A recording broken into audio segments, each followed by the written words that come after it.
Navios e aviões desaparecendo sem deixar rastro. Passageiros que nunca mais foram vistos. Relatos de luzes estranhas no céu. Não, essas não são cenas de um sucesso de bilheteria de Hollywood, mas algumas das estranhas ocorrências relatadas por mais de um século em uma área sinistramente apelidada de o Cemitério do Lago Ontário, também conhecido como Triângulo das Bermudas do Canadá, ou o Vórtice de Marysburg.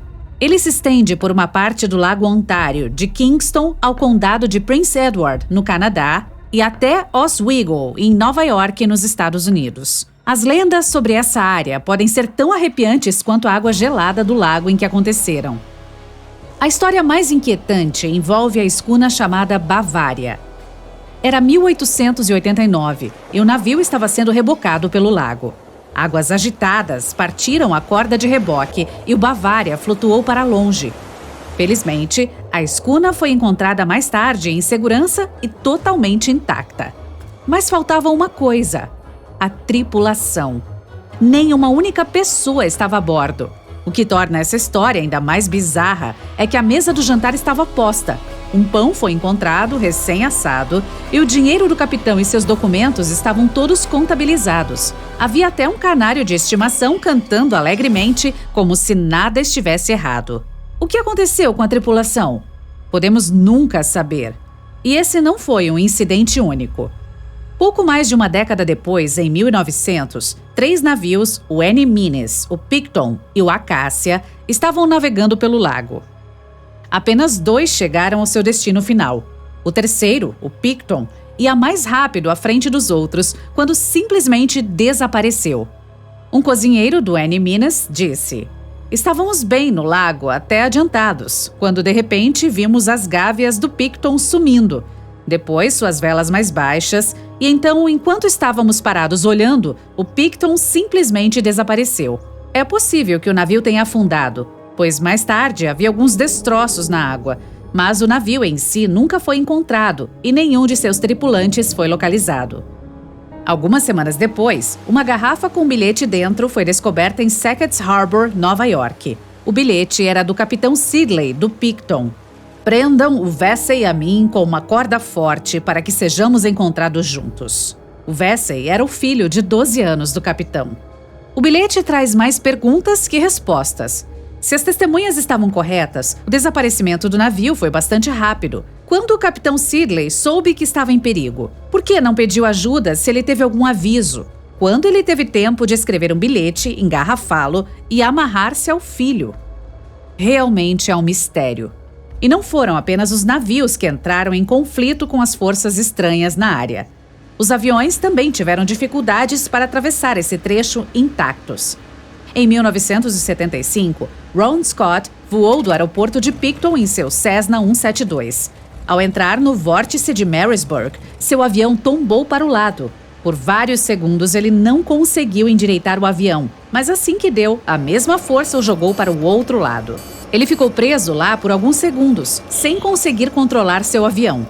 Piloto habilidoso, ele nunca havia passado por nada parecido. Ele certamente teve mais sorte do que o piloto da Força Aérea Real Canadense, Barry Allen Newman. Newman estava no mesmo local em 1952, quando perdeu o controle de seu jato e caiu no lago. Até hoje, seu corpo não foi encontrado. No total, mais de 270 navios e pelo menos 40 aviões tiveram um fim trágico na área, aumentando o mistério. Às vezes, as pessoas relatam uma série de luzes brilhantes ou orbes, ou um navio escuro pairando no céu. Esses são ainda mais difíceis de explicar. Testemunhas dispostas a reportá-los são inflexíveis. Dizem estar falando a verdade. Sid Wells contou que viu uma forma estranha como um diamante multifacetado girando lentamente no céu. Então, ele simplesmente desapareceu. Outros afirmam ter visto isso também. Claro, o vórtice de Marysburg é apenas um dos vários lugares ao redor do mundo conhecidos como vórtices perversos, um termo cunhado pelo biólogo e escritor Ivan T. Sanderson.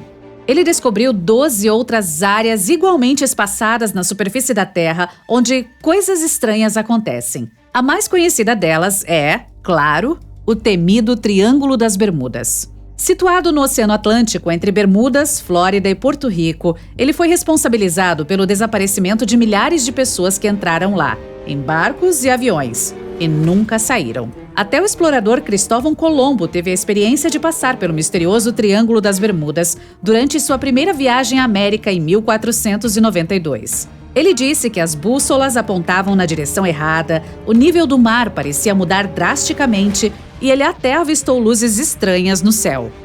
Em 1918, o USS Cyclops, que era um dos maiores navios de combustível da Marinha dos Estados Unidos, desapareceu lá. Desde que os 309 tripulantes foram declarados desaparecidos no mar quando o Cyclops sumiu, essa é considerada a maior perda de vidas na história da Marinha dos Estados Unidos em um único incidente. Na época, o tempo estava bom. A única mensagem enviada pelo navio naquele dia não indicava problemas ou preocupações, e um sinal de socorro nunca foi enviado. Seguiu-se uma investigação naval completa. A conclusão? Muitas teorias foram apresentadas, mas nenhuma que explique satisfatoriamente o desaparecimento do navio.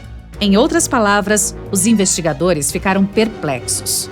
Há também o Triângulo do Dragão, localizado no Oceano Pacífico. A história mais perturbadora envolve um grupo de navios japoneses que desapareceram na década de 1950. Quando os pesquisadores foram enviados para investigar o que aconteceu, eles também desapareceram. Em cada caso, é impossível saber realmente o que aconteceu. E é fácil se envolver em histórias de monstros marinhos gigantes à espreita sob as ondas. Quem não gosta de um bom susto? Sanderson estava disposto a aceitar a possibilidade de tais histórias serem verdadeiras. Ele acreditava que os vórtices perversos que estudou poderiam ser explicados por qualquer coisa, desde uma ondulação no contínuo espaço-tempo até anormalidades magnéticas para pessoas submersas. Claro, Sanderson não era apenas um grande fã de lugares estranhos. Ele também escreveu sobre criaturas estranhas, como o Pé Grande e o Monstro do Lago Ness. No entanto, suas habilidades como um cientista imparcial são questionáveis. Em 1948, ele afirmou que algumas pegadas de 3 dedos encontradas na praia de Clearwater, na Flórida, eram a prova da existência de pinguins de 4,5 metros de altura, argumentando que isso era impossível de falsificar. Em 1988, Tony Signorini revelou que ele e um amigo prenderam pés de ferro fundido em seus tênis de cano alto e estavam por trás da farsa do pinguim gigante. Talvez Sanderson não seja a fonte mais confiável, mas há também algumas explicações muito convincentes e totalmente naturais.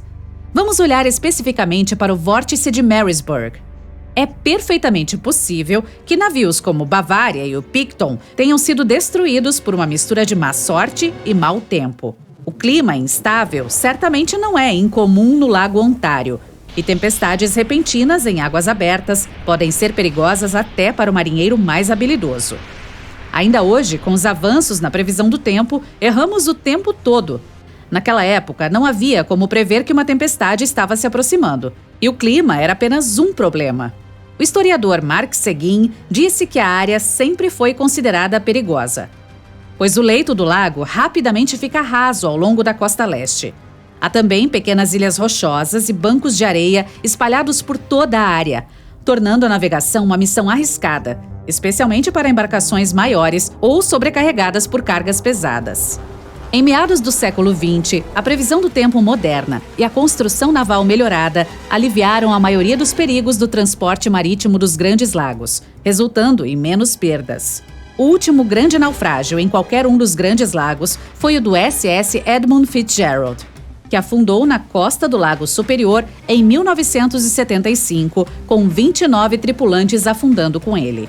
Parece que o vórtice não é páreo para o progresso humano. E quanto às luzes ou imagens no céu? Na maioria dos casos, é o resultado de um fenômeno interessante chamado inversão térmica ou de temperatura. Quando isso acontece, uma camada de ar quente fica presa sob o ar frio, o que pode resultar em miragens ou reflexões. Assim, uma luz no solo, que está a quilômetros de distância, pode ser refletida no céu, dando a impressão de um objeto voador. Outras partes do mistério podem ser resolvidas com pouco tempo. A água doce e as temperaturas frias do Lago Ontário ajudam a preservar os navios e aviões que pararam ali. Mergulhadores e pesquisadores continuam a explorar a área. E talvez, finalmente, saibamos o destino do Bavaria, do Picton, do Capitão Sidley e do seu filho.